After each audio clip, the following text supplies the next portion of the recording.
రీసెంట్గా నేను యూఎస్ వెళ్ళినప్పుడు చాలా కేసులు చేసి వచ్చాను నాన్న, అక్కడ కూడా చూశానని చెప్పాను కదా. పాపం ఒక కేసు ఎవరో వాళ్ళు చెప్పకూడదు, వాళ్ళు బాధపడతారు. అయితే ఆటిజన్ బాబు ఒక బాబు ఉన్నాడు, నార్మల్ బాబు నెక్స్ట్ ఉన్నాడు. నార్మల్ బాబు బయటికి వెళ్ళిపోయి ఆడుకుంటున్నాడు, వాడు కనిపించలేదు, రాలేదు. వాళ్ళ ఆయన ఆఫీస్కి వెళ్ళి ఇంకా రాలేదు. ఆమె ఏం చేసింది, ఈ పిల్లగాడిని బయట డోర్ లాక్ చేసి, ఆటిజం పిల్లగాడిని లోపల పెట్టి బయట డోర్ లాక్ చేసి ఆమె ఈ పిల్లగాడిని వెతుక్కుంటూ అందరి ఇళ్లలోకి వెళ్ళిపోయి వాడిని తీసుకొని వస్తుంది. వచ్చే లోపల ఉండే పిల్లగాడు ఫ్రిడ్జ్ పలగొట్టాడు, టీవీ పలగొట్టాడు, ఇంట్లో ఉన్న వస్తువులన్నీ లాక్ చేసి ఇట్లా డోర్ వేసాడు, లాక్ అయిపోయింది. పాపం ఆమె లాక్ చేయలేదట, వాడు లాక్ చేసుకున్నాడు. సారీ, లోపల లాక్ అయిపోయింది. ఇంకా వాడు దర్వాజా కొట్టాడట, అమ్మ కనపడలేదట, ఫ్రిడ్జ్ వలగొట్టాడు, టీవీ వలగొట్టాడు, ఇల్లంతా చిందర మందరగా చేసి అన్ని ఇరగొట్టాడు, పగలగొట్టాడు. 2-3 పిల్లలు వచ్చి బ్యాక్ డోర్ ఓపెన్ చేసి వాడిని బయటికి తీసుకొని వచ్చారట. అమ్మ వాళ్ళ పరిస్థితి చూస్తే నిజంగా చాలా కష్టం అనిపించింది. ఆటిజం ఇలా ఉంటుంది కాబట్టి నాన్న వాళ్ళని ఇప్పుడు మనకు యుఎస్లో ఇలాంటి కొంచెం కష్టం, కానీ మన ఇండియాలో మ్యాక్సిమం మనం వాళ్ళని కంట్రోల్ చేయొచ్చు నాన్న. అయితే ఇంకొక పేరెంట్ నాకు ఫోన్ చేశాడు, తల్లి ఏంటి తెలిసిన, అమ్మ నా పిల్లగాడు ఆటిజము అంటే రావచ్చు కదా, ఇండియాలో మంచి మెడిసిన్స్ ఉన్నాయి, 2 పిల్లలు అలాగే ఉన్నారు, నాకు ఇండియా తీసుకురావాలని ఉంటుంది. తీసుకురా నాన్న, దానిదేముంది, నువ్వు పెద్ద ఆఫీసర్ అంటున్నావు కదా, తీసుకోనరా అంటే ఆ ఫ్లైట్లో కూర్చునే అరగంట సేపట్లో అందరినీ కొడతాడట, ఆ కుర్చీని కూడా కొడతాడట, వాడు అంత బలం ఉంటుంది వాళ్ళకి, ఆటిజం వాళ్ళకి.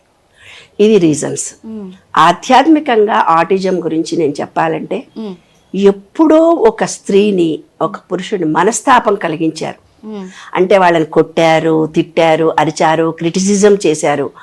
ఆ మదర్ ఏదైతే ఉందో, ఒక తల్లి, కొడుకులు కానీ, భర్త కానీ, మామ కానీ, అత్త కానీ, ఎవరో ఒకళ్ళు ఒక స్త్రీ మనసును చాలా కష్టపెట్టారు.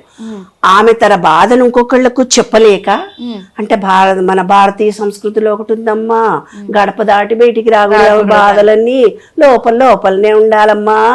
మొన్న ఒక అమ్మాయి ఫోన్ చేసి, నా మొగుడు కొట్టి తిడుతున్నాడు, అస్సలు బాగా చూడట్లేదు, నాకు వచ్చేయాలని అనిపిస్తుంది, పుట్టింటికి పోతే ఏమైంది, పోవే గింత తిడితే పోతుంది, పో అని ఇలా కొడుతున్నారంట. ఎక్కడికి పోవాలి అమ్మాయి, పుట్టింటోళ్ళు కూడా నువ్వు వెళ్ళిపో అంటే బాధ్యతలు తప్పించుకోవాలనే చూస్తారు పుట్టింటోళ్ళు కూడా. కానీ అత్తగారింట్లో బాగాలేదు, బిడ్డ సంసారం బాగు చేస్తాం, వాళ్ళు మారరు మొండోళ్ళు అంటున్నాడు.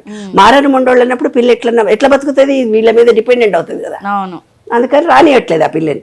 అట్లా ఒక స్త్రీని ఎప్పుడైతే బాధ పెడతారో, ఒక స్త్రీ మానసికంగా అటు అత్తగారింట్లో సుఖపడలేక, పుట్టింట్లో సుఖపడలేక, పిల్లలతో బాధపడి ప్రతిసారి క్రిటిసిజం చేస్తూ నీకు ఆ పని రాదు, నీకు ఎప్పుడైతే మానసికంగా ఆమె బాధపడుతూ ఇక చనిపోయే క్షణం దాకా ఈ దరిద్రులను వదిలిపెట్టాను, వీళ్ళు ఇబ్బంది పడతారు, వీళ్ళు నన్ను అర్థం చేసుకోరు, వీళ్ళు ఏ రకంగానే ఆమె మనస్తాపం ఎంత కలిగి చచ్చిపోతుందో. లేదా కొంతమంది చంపేస్తారు, ఆడపిల్లలు పుట్టగానే అభాషణలు చేసేస్తారు, కోడళ్ళని చంపేస్తుంటారు, అత్తలను చంపేస్తుంటారు, ఎన్నో మనం చూస్తున్నాం కదా. అవన్నీ విశ్వ నియమాలలోని విశ్వరహస్యం. ఏదైతే ఒక మనిషిని నువ్వు మానసికంగా ఇంత హింసించావురా, అంత బాధ నువ్వు ఖచ్చితంగా 7 జన్మల వరకు పడతారు, 7 years వరకు పడతారు. అంటే వాళ్ళకి మెంటల్లీ రిటార్డెడ్ పిల్లలు పుడతారు. మెంటల్లీ రిటార్డెడ్ వాళ్ళ పుట్టారు అని అంటే వాళ్ళ డిఎన్ఏలో వచ్చింది అదే. అవును, డిఎన్ఏలో వచ్చిందని అంటే ఇంకా గత జన్మలో ఏమో చేసినట్టే అన్నట్టు. డిఎన్ఏ వాడు ఇంకో 10 మందిని కన్నా ఒక్కడికి మాత్రం ఇట్లనే ఉంటారు, సుఖపడరు. లేదా ఆ మగ పిల్లలకు పెళ్లిళ్ళు కావు, పెళ్లిళ్ళైనా పెళ్ళాలు చచ్చిపోతారు, లేదా పిల్లలు పుట్టి తల్లి లేని పిల్లలుగా పెరుగుతారు. అది రహస్యం నాన్న. విశ్వ నియమాలు, విశ్వరహస్యాలు తెలుసుకుంటే అసలు జీవితాన్ని చాలా సాఫీగా మార్చుకోవచ్చు, చాలా ఈజీ జీవితంలో. దీనికోసము మెడిటేషన్లు చేయక్కర్లేదు, మంత్రాలు చదవక్కర్లేదు. అనంత విశ్వమా, మేము ఏ జన్మలోనో ఎప్పుడో మేము ఈ పాపం చేస్తుంటాము, నాకు వివాహం జరగలేదు, ఎప్పుడో ఏ పాపం చేస్తుంటామో, నాకు ఒక డిజేబుల్డ్ బాబు పుట్టాడు, ఎప్పుడో ఏ పాపం చేశామో మాకు తెలియదు, మమ్మల్ని క్షమించు నీ నిరంతరము మీ ఆజ్ఞాచక్రానికి ట్రీట్ చేయాలి మీరు చేసి, ఇవాళ మా పిల్లలు బాగైపోయారు, మా పిల్లలు బాగున్నారు అని. పూర్వీకులు ఏం చెప్పారంటే, నాగదోషం ఉంది కాబట్టి నాగదేవతకు పోయి పాలు పోయి 41 రోజులు నీ పిల్లలు బాగవుతారని చెప్పారు. పాలు పోసి తప్పును క్షమించమని వేడుకొని రమ్మన్నారు. కాదు, దానికంటే ఈజీ మెథడ్.